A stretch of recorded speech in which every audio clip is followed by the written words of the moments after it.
So no one's eating. This is a lunch and learn. Y'all should be chewing. Okay, we got a chewer up there. There we go. Good. Well, so a lot of the faces look really familiar.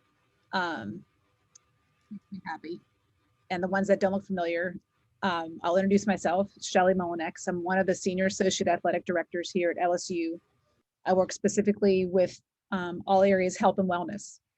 Um, and I know our talk is on COVID, kind of what we're doing with COVID at this point, but I do think it's important, assuming that most of you guys are educators or in the support services, that the perspective that I've always used is that it's not enough for us to do this stuff alone in our silo of athletic training in the mental, the sports medicine side of things.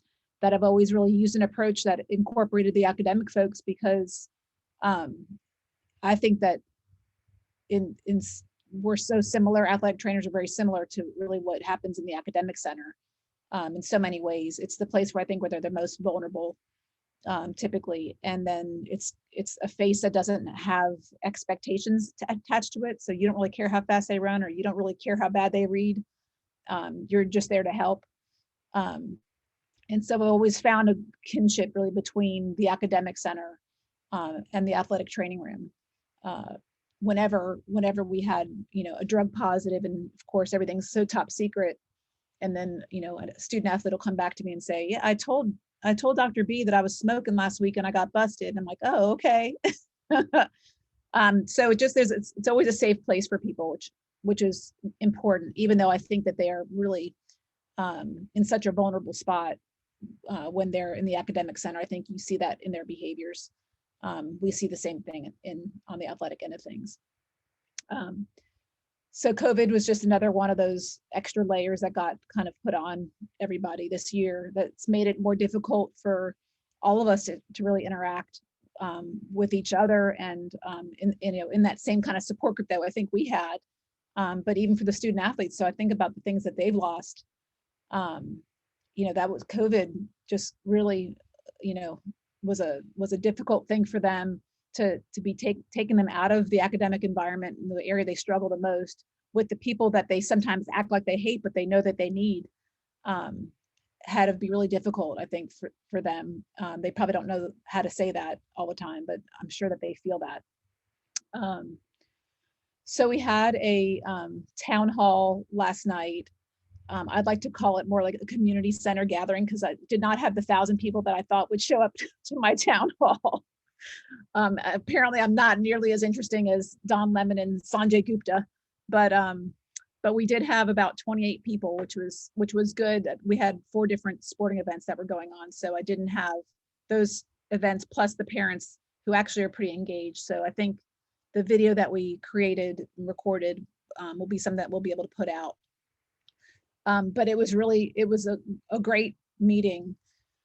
And like it reminded me literally of the first day that when COVID kind of broke down on campus, was that on the hour before we were going to have this town hall, a new ruling came out for athletics and how it impacts our COVID protocols. So it just seems like everything still is that constant fluidity to it, where I tell you guys to wear a mask one day and then the next day you don't have to wear one. So that was a little bit of the experience that we had yesterday.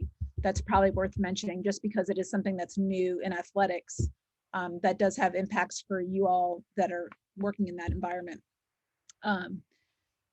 We were so disgusted by the fact that when you got this vaccine, and then we said, well, what happens now that we're vaccinated? Do we have to continue to wear our masks? And the answer was yes. We're like, what? Well, why would I get a vaccine? Like, it doesn't make any, so there seemed to be to this point no real value in the vaccine other than the pandemic and a greater good, which is what it's all about. But when you're working, student athletes, that age group doesn't really, care too much about the greater good at this point. But what they decided as a conference yesterday was that once you are fully vaccinated, so regardless of which vaccine you get, it's 2 weeks after that second shot, or if it's the J&J, the first shot. Once you're at that 2-week mark, we don't have to do testing anymore, which is a huge relief for those who have been in these testing protocols, 3 days a week having them, wake up at 6 a.m. to get tested as a requirement. People's nosebleeds that we've been dealing with just from the constant swabbing of their noses. So that was a really exciting. It sounds so silly that we're excited about like no Q-tips up your nose, but believe it or not, we are excited about that.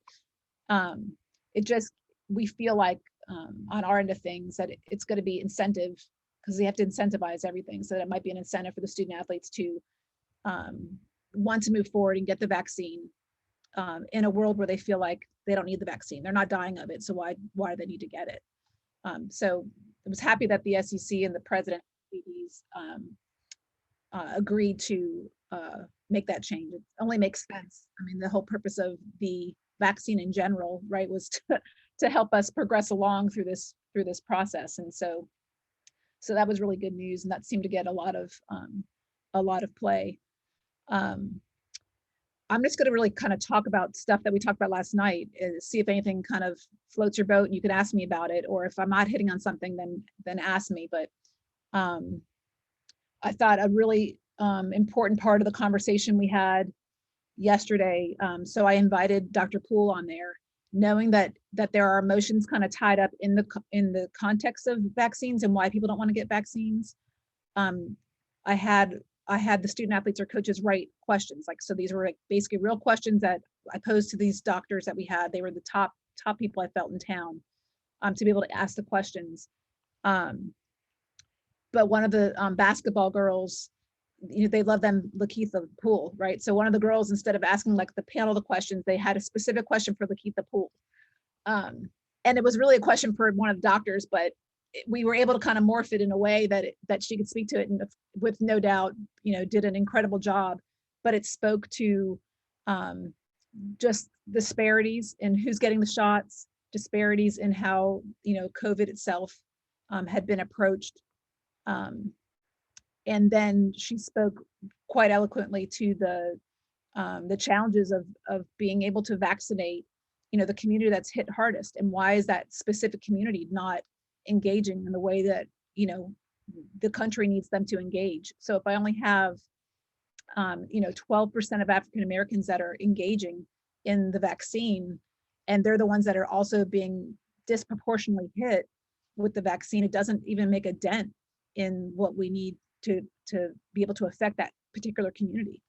And so Dr. Carson and Dr. Shaw and Lakeitha had such a good exchange of how they themselves felt.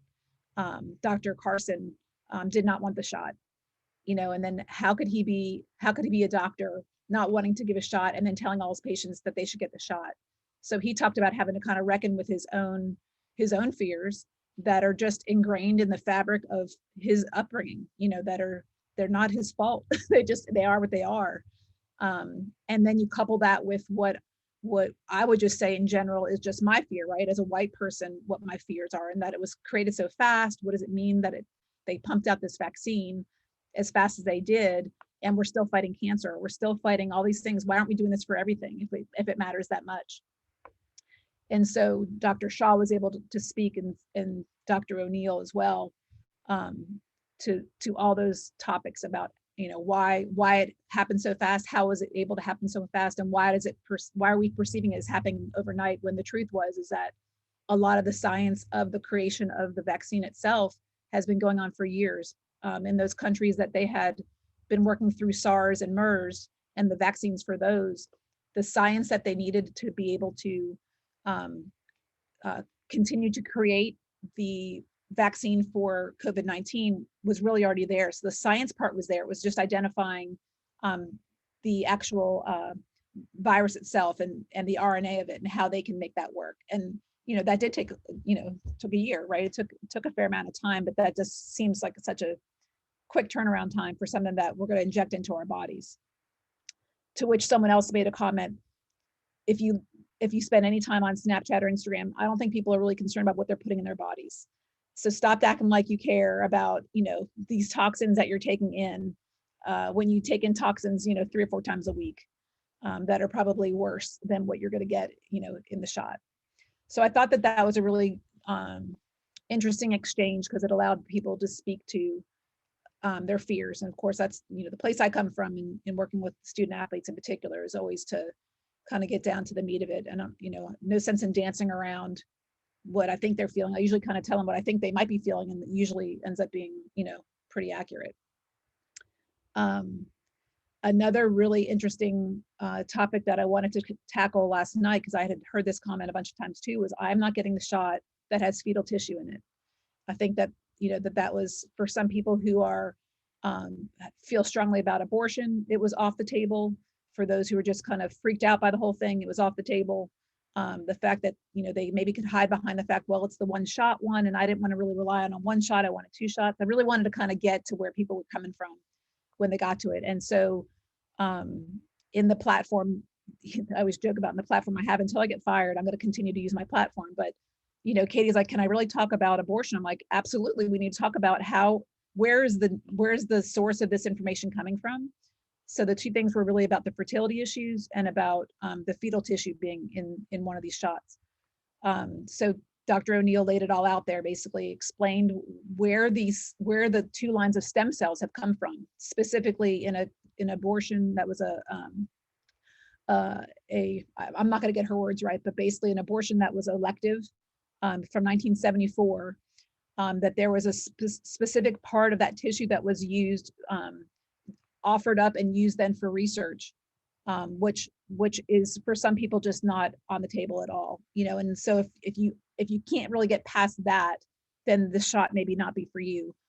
She wanted to make sure that they understood that there is no tissue in here. It's the science of how they were able to use the tissue from these, what turns out to be the whole stem cell lines are from 2 aborted fetuses that were elective abortions. But her point was that it's the science of how they can affect cells. So if you can picture that there's this tissue, right, and the tissue has cells, and then they can have the virus itself interact with these cells, and when they're trying to find cells that they can use to do this research, these are a line of stem cells that they can keep on regrowing. So it's not that they've used the tissue from those stem cells, it's that they've used the science on how they can infect this particular line of stem cell, because they can keep on regrowing it and multiply it quicker than any other way of creating cells. I told you I would not be eloquent in describing this, but I think for probably half of the women on the call, they just didn't want to have aborted fetal tissue injected into them. And so she relayed that is complete myth. There's nothing to that. Her point is that there is science that is required to create the vaccines. And they were able to use this line of stem cells to allow them to perform the science, to help them understand how to make the vaccine. So it's really kind of these 2 different planets, but we make it somehow merge into the issue. I kind of thought when she was describing it, the one thing I thought of, so when I'm Jewish, and in the Jewish religion, when someone dies, one of the things that you say is, may their memory be a blessing. And I think that's not universal to being Jewish. I just know that that's, it would be the equivalent of rest in peace, right? And all those emotions that are tied into rest in peace. And we say, may their memory be a blessing. And when you really take apart that sentence, for me, is that, there's so much pain and loss in the beginning, and you really hope that over time that the memories of this person are not maybe the last memories you've had of that, if they were suffering in any kind of way, that it's really the memories of the lifetime that they have provided, and the joyous memories that they've provided. And so when she was telling the story, I thought, how do you make right out of an abortion? Especially if you're not, if you're anti-abortion, how do you make yourself right in this topic? And that was the first thought that came to my mind was, when someone dies prematurely, or a child, like, why are children dying of cancer? It's one thing if it's I think of my father. My father lived a really long life. It was sad in the end, but he had a good life and he lived it long. How do you make right this fetal tissue, right? And so if this fetal tissue could talk, if they could speak, what is it that they would be saying if they knew that they were providing, which she described as hundreds of thousands of anecdotes to illnesses, to viruses that are being cured because of their sacrifice. So it made me kind of think about that, the sacrifice of death, and how you can make good of it. And, if you're trying to kind of turn around the idea of, this fetal tissue and somehow being associated with a vaccine, knowing that the right thing to do is to get the vaccine to stop this pandemic, how do you kind of talk yourself into a place where it's okay? It was just one of the random, I'm sure, social work thoughts I had as I was listening to her talk about that. And they seemed to be comforted. A number of the girls on the call seemed to be comforted by that. The other thing was about the issues of fertility itself. It was apparently a complete myth. On someone who was removed off of a project, I guess, put something out on social media specific to this conversation that it will lead to infertility, and there has been zero evidence. And Dr. O'Neill actually spoke to the overwhelming evidence of how mothers don't do well with COVID, and mothers with babies who whose mothers have gotten the vaccine have, I think conferred is the right word, but conferred their immunity to the child when the child was born. And so that in fact it's completely opposite of what the myths were about the issues of fertility. And so I think that's a really important thing, especially with our student athlete age group, right? Who of course we don't want them to have babies, but they're in their mind, right? They're young and they're going to at some point have children. They want to have children, and they don't want to be infertile. Again, I'm thinking of all the unprotected sex that they have that lead to STDs that will leave them infertile. They don't think about that stuff, right? We're talking about a myth right now that is got no evidence in it that it causes fertility. And so the student athletes seem to enjoy that that line of questioning that we hit as well. Those are probably I'd say the most controversial, for lack of, they weren't really controversial, but they were potentially sensitive topics. So what we know, basically, we were talking this morning, was that if you have your card, I understand not everyone's getting these vaccination cards. I'm not sure how that's going to work out, but when you get vaccinated, you should have a CDC card. You'll have whatever shot you had, whether it's J&J, it'll be a single shot, and it would be 2 weeks from that date, or it'll be the other two that we're doing here, Moderna and Pfizer. It'll be 2 weeks from the last date of your test that you won't have to, of your vaccine, that you won't have to get tested anymore. And you won't have to quarantine anymore. Like, I mean, if you don't see the light at the end of the tunnel with just those two things, then you're living, you're probably in the midst of depression. We need more help than what I can give you on this call. But that's a really, really promising future when you could start, getting out, doing stuff that you wouldn't be able to do, be with your family. I can be with my mom now without her mask on and my mask on, which is like, I literally touched her skin on her cheek, and I'm not even a kisser. And I mean, that was the warmest cheek kiss I have ever gotten. Just to be able to put your cheek on someone's cheek, like, that sounds so silly, but to be able to do that, I'm sure probably meant a lot more for my mom than it did for me, but I took note of it being a milestone for sure. So all these little things that we can do are kind of steps towards the right direction. So you really have to kind of know who else is vaccinated. So it makes me think of, like, when you get I'm thinking about these kids, my brain works like a 12-year-old, but you get these, you do your blood work and you're clean. I don't have AIDS, right? So there I can go out to the club and I've got this thing that says I'm AIDS free. Well, then you're going to go out to the club and you're going to do the same stupid thing you did, last week before you got your AIDS test. And you're, that people can show these vaccines. So next time you want to give someone a kiss, or you want to touch them or shake their hand, let me see your card. You can show me your card, you're 2 weeks out, I'll be all over handshaking you. But the next question is really, how do you communicate that information to someone? Because how can you trust that they're not just telling you that they are vaccinated, right? Or, like, I think about my own daughters, who they're going to get a shot, they're going to think they're vaccinated and not remember that it's a second shot, and then 2 weeks after that shot. So, for my approach is always just that, obviously the blatant conversation, you just have those conversations and treat it like it is. It's normal. It should be part of our regular conversation at this point, is, where are you on your vaccine? And if you haven't gotten it, having those conversations, like, why, what are your fears? Why aren't you considering it? Because it's really about a group of people that, again, the doctors mentioned last night, there's a group of people that are never going to be able to get the vaccine. So they're either allergic to components of the vaccine, or they have autoimmune and they can't take the vaccine. And they're the most vulnerable people.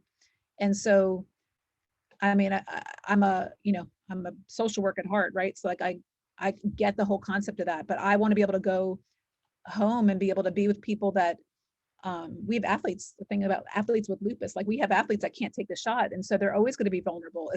If they're surrounded by people that have not had the shot on the team, they're always going to be vulnerable because we don't really know in what way we can still transmit it, which is why they're saying to keep your mask on, because there's this period of time, especially in between the time that you get your first shot and your full immunity, that you still can really pass it on. And one of our own team docs actually spoke to that. Dr. Shaw, who was working, I mean, our docs have just been frontline, God bless them all, frontline docs, exposed. I don't know how they all made it through, but he had been working in a clinic in New Orleans. He's always very careful, but it's just, you talk about the quantity of virus that you're around all the time, is really how he suspects he had acquired it. But he had gotten his shot, and a couple days after his shot, he started feeling sick.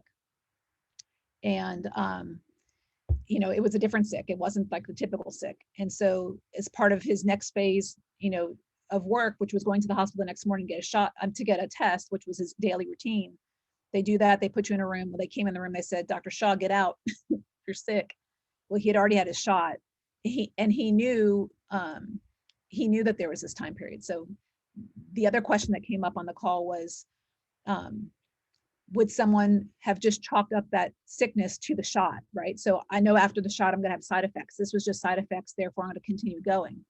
And that was another really good question that people asked, right? With the flu shot, everyone can, I mean, the truth is people just don't like needles, right? Most of them don't care. They just don't want to get the shot. So they make up every excuse, myself included, as to why I don't want to get a flu shot. I never get the flu. Why would I get a flu shot? I've got good immunity. You know, you say that until you get the flu and it knocks you back and you're like, I'm never again going to not have the shot because that was not worth it. But a lot of the fears that the student athletes have is that it makes them sick. And they will absolutely, to the end of time, tell you that is exactly what it is. Well, it's the same kind of thing that's happening with the COVID virus, is that in the process of you getting the shot, your body's building immunity. And if you don't understand what it means to build immunity, is you're fighting it. So you're feeling your body actually fighting those things, fighting and creating this, you know, this armor so that you can't actually get the virus. So we relayed, you know, or settled their fears, I guess, about the fact that COVID vaccine is not a live COVID virus. It's entering basically the components that your body's going to need to be able to fight the virus when it comes. And so it's building up its immunity. It makes you feel fatigued because it's using all your immune system that you have right now to help build a strong immunity so that when the virus comes, you won't get it. So I think it was helpful for people to know that COVID virus is not a live virus, nor is the flu virus. Now, it used to be, there were versions of the flu vaccine, the ones that we did for a while where we did the nasal spray, the inhaler, those were on the market, I think, for a year or two. They've taken those off the market. They were a live virus. So that works, but that's not, you know, that's not the way that these two, the regular flu viruses now and the COVID virus works. They're not injecting live virus. It's just our immunity. So maybe hearing that from a doctor was kind of helpful to understand that what they're feeling as side effects is really side effects to the good. Like you want side effects. I don't want to tell anyone that, right? But you really do want to have some side effects because that means your body's developing its armor. It's building that resistance. The other thing that I had a conversation with someone this morning, this is kind of an ongoing conversation with people about the side effects, is everyone's a little bit different. So speaking to like my in-laws, so I got my in-laws and my mom left. They had no response to anything. They had a little bit of shoulder pain, but even that, the needle they're using is the diabetic needle. Like if anyone complains about needle pain, tell them they've got no business complaining about needle pain. This is not the long needle. This is not a thick needle. This is a little skinny needle. You barely feel that part. But people that have recently been infected with COVID and are recovering seem to have a more response to the first shot. So because they still have some antibodies that are probably working for them. So when they get this next dose of antibodies, you know, of the vaccine, it seems to flare them up even more because they still haven't lost, they don't have their baseline's higher than my baseline would be, right? So I go into the shot, I haven't had COVID. My baseline for immunity is low. So when I got my first dose, it didn't really build me up a whole lot. I didn't get sick. I really felt nothing. However, the second shot for me, I felt a little bit more. I was fatigued. I definitely, not by complete design, but was happy I got it on a Friday, and Saturday I slept. I could have gotten out of bed. I didn't want to get out of bed, and I don't have kids anymore in the house, so I didn't have to get out of bed.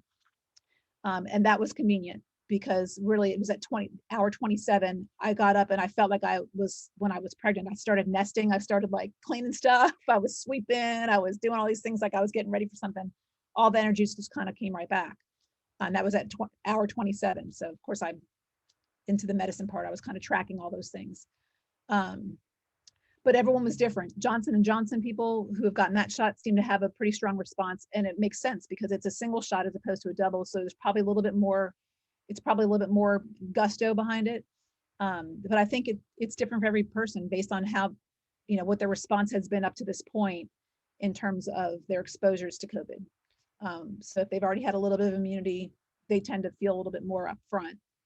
If they've had nothing, Walt, what's up, Walt? If they've had, I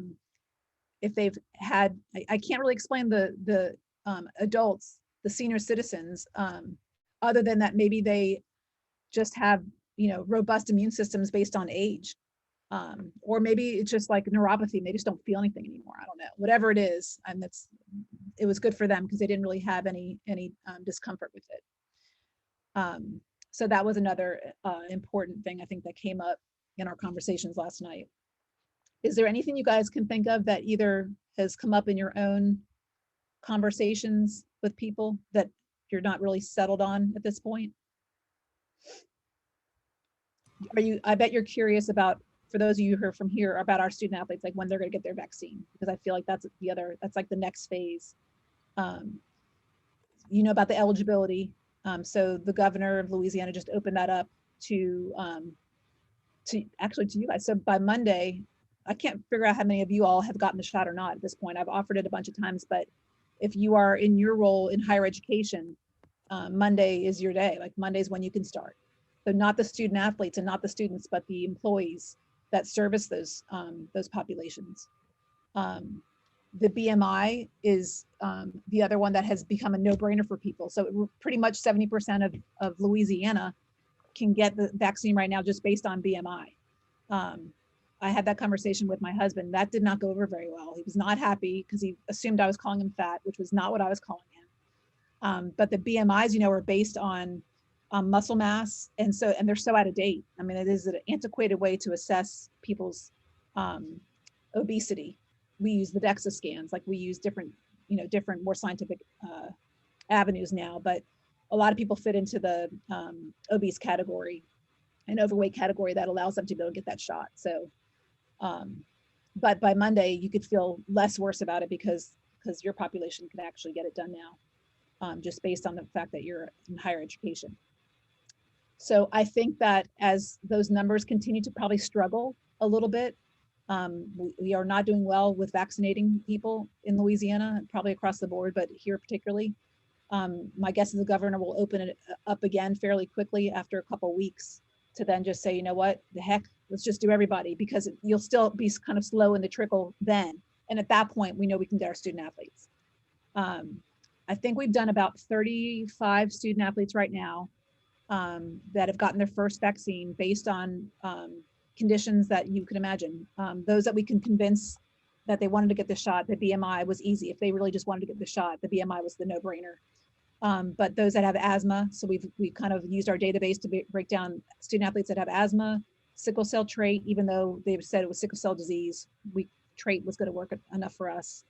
And then the BMI and blood pressure, so hypertension, which you wouldn't think about in student athletes, but we eat like crap and we're big and we are genetically our parents. So eventually we end up with, some of their ailments. So we were able to really corral about 30 to 35 people to get their shots in advance. So that's great. I'm excited about that. Men's golf team, I think almost all of them have gone through their first shot, and then just kind of random scatterings throughout the others. But, within a month or two, I think we'll have we'll have a pretty robust vaccination program going on. I think they're going to feel the pressure to get it done. We can't mandate it, but I think more people than not, as soon as they realize that they're going to forever be in quarantine, and no one having gone through that wants to go through that again, I think will be incentive enough to go through the day of discomfort. The interesting thing that one of the athletic trainers brought up to me today, though, I thought was for the coaches, because they really have to time their shot with activity. Like, could I have played a baseball game on that Saturday after my second shot? I wouldn't have been hitting I would not hit a home run. I could tell you that. I would have barely probably gotten on base. And so those are the things that in our setting that the coaches have to kind of think about too, is how do you time these shots so that they're either going to hit on like a non-conference game? I mean, the things we worry about are just insane, right? Like, it's a pandemic. We should be worried about the pandemic, not about a non-conference game. But, but it's important. It's important to the kids. It's important to the coaches to not feel bad on those days. So we're trying to also balance that. So you have some coaches that are like, don't care about the sport. Let's fix the pandemic, because what's going to happen is if you put off the shot, and then let's say you end up in postseason, and then you have someone who hasn't had the shot, and we have to quarantine a group of people, who's going to be crying then, right? That's kind of my angle that I'm taking with them. So we'll see how well that works. But they are, I would say, over the next month or two, going to be in a better spot, which really makes me excited about June and July, and of course getting back to something that's normal in August. I do worry a little bit. I think you guys as educators probably do as well. This is not just going to be something that flips over and everyone's going to be really happy to be back. I think there's a huge, there's going to be a significant amount of difficulty in reincorporating people back into what they've already been used to. So as much good as I think is going to be ahead of us, I think that's as much of a challenge as it was when we had to pull them out. It would also be the same going back in. I think people just assume everyone's going to be thrilled and it's going to work great, and it's just not. Yes, Sarah. Hey, Shelly. So you mentioned earlier people having specific concerns about one of the vaccines being one shot and not two. Do you know what that stems from, or what that's about, or where that comes from? So we figured two things in the conversation last night. It was 2 needle sticks. So it's people that are afraid of needles. And the other was the J&J was born out of this line of stem cells. So those are the 2 myths that got kind of intertwined with them. And so that's why I kind of like to point out, the needles are so small. These needles are not, I hate needles, and I would go through that. The shot part again was not the worry for me at all. Like, that was not, and I would be the first one to tell you that it was, something I would not like. So I'm sure there's lots of different reasons, but those are the 2 reasons last night on our town hall that we were able to kind of come up with that were concerned. And then I'll tell you the other thing that is that's probably worth mentioning, that I heard from one of our coaches, one of our African-American coaches, was, why is it that the Black people are all getting J&J? What is that about? And so there's this just automatic distrust, like, and rightfully so, rightfully so. But is there a reason behind that? No, I think that you have to think about the stability of the shot. And so in these communities of color where there's not, urgent cares on every single corner that can afford to have the sub-zero freezers, they need to have a different shot. It doesn't mean that it was less than a shot, but they've been discriminated against their whole life. They've always gotten less than. Why would they automatically assume that they're getting the better shot? There would be no reason for them to feel that way. So there's that whole layer as well. And I've gotten that from my Black friends. So that's, something that I really hadn't thought about until you listen completely where they're coming from, and they're right. But in talking to the doctors and the science, and we have intentionally, we do have a diverse medical crew. They all felt pretty strongly that there's not going to be much of a difference. The difference is exactly what you expect, is that it's 1 shot versus 2, or it needs a freezer or it doesn't need a freezer. So, their point was, you get whatever shot you can get, and you get it into your arm as soon as possible, because that's going to be the only way we're going to get out of this sooner than later. Yeah. Um, I did have another question, but I'll wait. I won't hog it. I'll wait my turn. Go ahead, Louise. So Shelly, have you heard anything about, or what are they saying? Is this the shot that we're going to have to get again in the future? Kind of like you get the flu shot yearly if you get it. Are we going to have to do the same thing with this shot? And do they know how soon after you're vaccinated you'll need the next set? Yeah, good question. And that came up last night as well. They don't know the answer to that, obviously, because we're like living in real time. But they do know that the variants are a problem. So, and we also talked about efficacy, which I think is the other thing. Like, why would, going back to, I guess, Sarah's question, why would I take the J&J if it only had 60% efficacy? But the other side of that, it's got 85% of you not going and dying in the hospital. Like that's the number we're shooting for. And 85% is some of the best vaccines we've ever had. So I think that that's really important. And it feeds into Louise's question about the boosters. The longer that the virus goes on and we allow the variants to continue to fester, then the higher the chances of us needing a booster to be able to affect those, the morphed virus. I mean, that's what a virus does. The best viruses can continue to morph themselves, and then they keep on coming back. So we're trying to tamp that down with getting the vaccines done quick so that we can stop the variants from replicating, right? So as soon as you can stop it, then they don't have a way to kind of figure out the next way around the next cell, essentially. But they did speak to the likelihood in 4 months or so. So I guess as people's antibodies wear off, they don't know how long the antibodies are going to last. Like they seem to be robust, but they're robust in real time. We don't know if they're going to be that way in 4 months. So basically their advice was, don't be surprised if you have to get a booster. It does not mean this vaccine failed. It means that the virus is winning. I mean, the virus is just replicating. That is the nature of viruses. Does that answer it? Yeah. It's not, we're not looking forward to that. That's, that's the whole needle, more than one needle problem that we continue to have.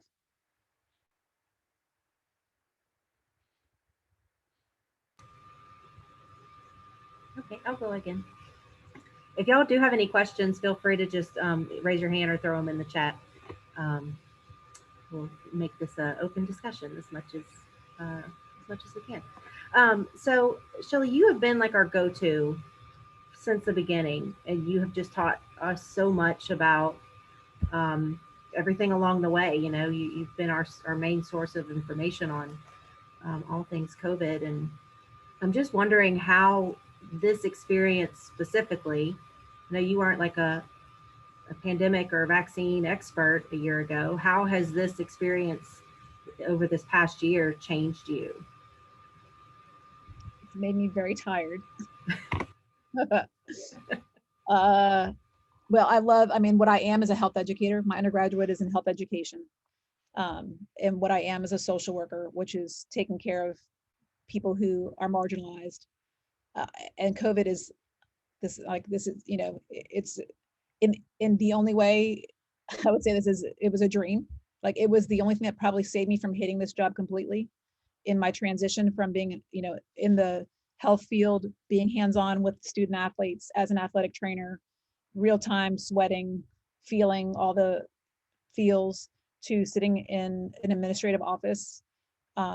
Even though it's seen as a better job and it's seen as this, higher up, macro work is not my thing. I like being dirty. I like making change right away. And so COVID, has allowed me to be able to do that. If COVID didn't happen, I mean, I'm sure I would still find a way to like my job, but it allowed for a better transition, because it would really would have been hard. But I'm a health educator, so I think at heart, I like to learn about the stuff. I understand the science of it for the most part, and I feel like I bridge well between, like, my language is locker room, because they have to understand I've come from a locker room. Like, the whole experience is just potty mouth. But I have like the deep thoughts of like a really good educated person. So I'm able to kind of, I think, merge my, my thoughts with the real conversation that I think most people want to have. They don't want to have the science, conversation about it, most people. So it's been allowed me to be able to connect with people that I wouldn't have connected with. I think that's been one thing that I've enjoyed for sure. And then you have to remember, we forget, but really right before COVID was mumps, we had a mumps outbreak on campus. So we were actually in the mode of what potentially was going to be a local pandemic explosion. So we actually were already, I had my mind already kind of going that way. And when people were kind of dismissing COVID in January, we were doing mump stuff, and I thought, I could totally see how this can happen, disregarding it. But I mean, I'm a worrier also. So it was always kind of in my head that this may turn into something. So it for me, it's been natural. I haven't liked the hours, and it's so much ridiculous paperwork, and it doesn't have to be this complicated. But when you think about what it would take to have higher education and athletics be able to continue on in any kind of meaningful way, it's probably been by far, other than managing, the loss of two student athletes to suicide, it's probably been the third hardest struggle I've had. I mean, I'm not a crier, and I have found myself in pools of tears, often for no reason, which I just think is exhaustion more than anything else, because I know that we're doing good, but you just feel like you're kind of swimming in a canoe with no paddles. Thanks for sharing that. I remember the mumps, we actually had stocked up on disinfecting wipes before they all started selling out because of that. Yeah. So it was good. We had swine flu when we played University of Washington many years ago, flying across to Seattle with swine flu. We all were wearing masks on the airplane. I mean, so there was, there's been hints of this. It's funny talking to Dr. Shaw yesterday. We talked about everyone's feeling about wearing a mask. He's like, I don't think I'm not going to wear a mask. And then my mind went right to all the communities that you see around the world that have been wearing masks, and all those biases that we have when we see them wearing those masks, and how it would suck to live there. You walk around in a mask all the time, and it fed right into all of my all the ideas of Asian hate right now that are out there because of COVID, and how smart, like my flip side of what I think then is how smart are these people to not feel the stupid things that we feel about how a mask is uncomfortable, or it takes away my personal rights, or all these ridiculous things in the midst of a pandemic that we're complaining about, when people have to live that way all the time, and how they seem to have gotten over themselves pretty quick. But here we are, struggling with our individual rights to, look one way or the other. Yeah. Now, with the increased mask usage that we had, did you see a decrease in flu outbreaks? Yeah, that's great. So they brought that up last night too. Dr. Baumgartner said he would normally have seen 5 cases every 2 hours during flu season. He said he's seen 4 cases the entire season. It's the lowest they've ever had, which was what I started thinking about when I started thinking about the Chinese culture. I mean, think about that. Like, all we did different was put on a mask, and we have no flu. Like, you can say people are not congregating, and that's true, but I've seen enough video to see people are still congregating, right? But wearing your mask was the reason. The physical distancing and wearing the mask that cut down on that. He said they've seen less allergy problems this season. I mean, my car is covered in yellow, so the pollen is out and ripe for the picking. But they have not seen that in the hospitals or in the doctor's offices either. So the lowest rates of death by flu, the lowest incidences of flu, lowest incidences of treating allergies in these doctors' offices, and it's because they're wearing masks. I say that. I mean, I know that I'm not going to wear a mask all the time in the future, but I'm over myself in how I feel wearing a mask, which is good. I think that this did that for us in America, is that it was something we never thought we'd ever have to do. And we would poke fun at the countries that had to do it. But here, I now, moving forward in a heartbeat, I'm not going to throw mine out. I'm not going to burn my masks. I have masks that match outfits now. I need to keep my masks. So I think that's been a good thing for us to, check ourselves in that kind of way. But yeah, was another thing they brought up last night was flu vaccines flu is down quite a bit. And the flip side of that, I mentioned vaccines, is that so many more people probably got the vaccine because they did do a good job of communicating that this is a respiratory illness. You don't want to have flu on top of the fact that you have COVID. You're not going to survive it as it is. You might as well get your flu shot and make it, give yourself a chance. And so the numbers of those that were flu vaccinated also were higher than what they have been in the past. So it's like science. Like, you know what? Science actually is a real thing. It's funny how it works out that way.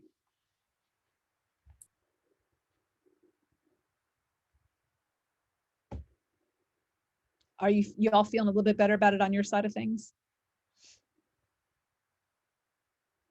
Now, like in general amongst the student athletes, has there been hesitancy for them to want to take the vaccine?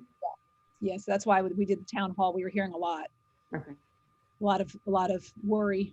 The town hall is, I got to be able to edit it down into something that someone could watch and get a lot out of without having to watch an hour and a half. But the feedback I got from the girls that were on the call, so basically girls of community of color, which are the and then 20-year-olds. So they were really the epitome of the group that actually struggles the most. It's females, 20-somethings, and African Americans.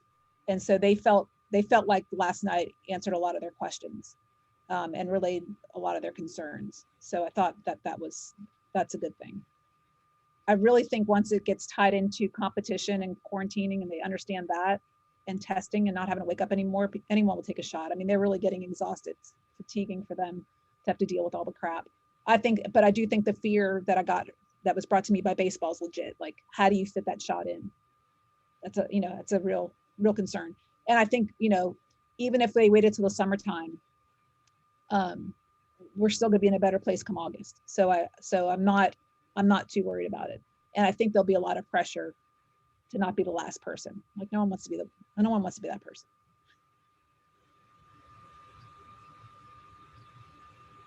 I think for us in our building, has just been like creating buy-in from the students to wear their masks properly and keep them on and not be selfish. It's not about you. It is about you and protecting yourself, but it's about protecting others. And I have a grandmother and grandfather and people that I love who are immunocompromised and stuff. And I think that just gets lost in immaturity in their age and stuff. But, I think a lot of our time in this building is spent, trying to get that buy-in about wearing the mask properly and doing those things. And so I agree with what you said earlier. This age group is just not taking it as seriously as others. No, and to that end, I've said this to their faces. Let's call a spade a spade. It's football for the most part. Not to say that other people aren't doing it, but they're not good. The coaches aren't good. I mean, if my parents were smokers and drinkers, I would be a smoker and drinker because I would see that is okay, and they weren't, and so I'm not. And when you have coaches that just refuse to do it, are coaching without masks, doing all those things, having to get yelled at by SEC officials. I mean, that's the parents, and so they're only going to listen to me and Mickey so many times. At some point, we just become the naggy moms, and who wants the naggy mom? But I will tell you, the ones that lost family, like they were also that's the craziest thing, is that they were still the population that got hit hard. They lost aunts, lost cousins, lost parent. Lost lots of grandparents. I mean, there's lots of loss. I just think it's easier to not think about yourself. People don't want to do that. It's too painful sometimes to think about how they could have contributed to that. Mm-hmm. And then you're just resilient. You're not going to die. There's no one dying. In the beginning, if I guarantee you, if our age group was dying, if that young age group was dying, they would have been there. They would have absolutely been wearing their masks. You would have had the risk takers. You would have had those occasional kids that are those ones that do all kinds of stupid stuff on the weekend, that are going to just do what they're going to do, impulse kids, but it just wasn't hitting them that way. And when you can personalize it, where it is your grandmother, it was your aunt. Those kids actually did pretty well, but that's how sad is that, right? We have to wait till someone dies before you but that they're young. Like, so I'm 51 now. I don't think anything the same like I did when I was 20, and I know when I'm 60, I'm going to feel like 60 is not that old, when really 60 is old as hell. Like, that's old. But you just understand life so much more. It's not even that it's more precious. It's just that you're smarter. Like, Yeah. it's dumb. Mhm. It's easy to call it selfish, because I think that's the age that they are when you understand the developmental phase that they're in. Like, that part is important. Like, it's important to build independence. Like, that's the nice name, right? We can call it stubborn, but they're building independence. You want them to be independent, but yet you don't want, like, they're just flexing it on you and it doesn't feel good. Yeah.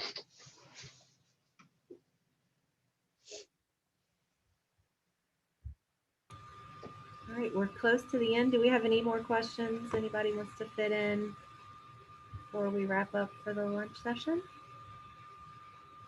I felt bad. There was only a few people that were eating, so y'all were starving for the next 4 hours. I got most of my lunch down before we started. So yeah, great stuff, Shelly. This was extremely informative. As always, you always have great information and insights, and we really appreciate you coming to share with our group today. Well, I'm glad you emailed me 3 times until I finally responded. Not that I don't love you. Yeah. No, I understand. You're the go-to woman right now, especially with the vaccines on campus starting. So that's a whole new organizational process. So we appreciate you taking the time to join us today. Yeah, but let me know if you guys need, again, you fit in the category. So if you hadn't had your shot yet, that's all stuff that we could do at the Student Health Center coming up this week on Monday.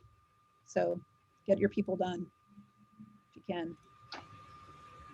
So I'm going to share a QR code real quick for y'all to do the session evaluation if you want. Let me see, here it is. All right, so if y'all want to scan that, do the eval for us. I'm going to send it to all my friends and have them evaluate me. Get extra brownie points. Okay, let's see.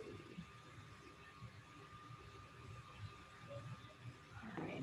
Well, thank you, Shelly. Thank you very much. Thanks for having me. I appreciate it.